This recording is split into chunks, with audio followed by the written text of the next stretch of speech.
বর্ষা মৌসুমে লতিকচু ও বউ বেগুন চাষ করে লাভবান হচ্ছেন নেত্রকোনার কৃষকরা।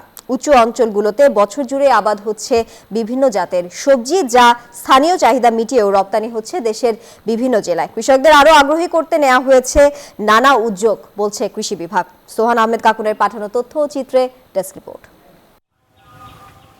বর্ষা মৌসুমে জেলার হাওর অঞ্চলে পানি থাকলেও নেত্রকোনা সদর, কেন্দুয়া, পূর্বধলা সহ উঁচু এলাকাগুলোতে আবাদ হচ্ছে বিভিন্ন জাতের দেশীয় সবজি। এর মধ্যে সদর উপজেলার মদনপুর ইউনিয়নের নন্দীপুর গ্রামের কৃষক লিটন মিয়া বাড়ির পাশেই উঁচু জমিতে আবাদ করেছেন বউ বেগুন। চলতি বর্ষায় ফলনও হচ্ছে বেশ। এছাড়াও দক্ষিণ বিশিউরা সহ বিভিন্ন গ্রামে অনেকেই বউ বেগুনের পাশাপাশি কচুর আবাদ করেছেন।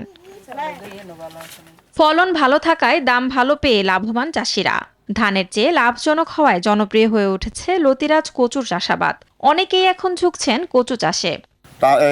টান জায়গা থাকবো যত বালা সুন্দর বানিয়ে দেবে, আর এই যে লাম্বা জমিন বানিয়ে নিতে। এখন লতি 1800 টাকা মন আছে, আর বেগুনও মনে হয় 1800-এর মতো নিয়ে আছে।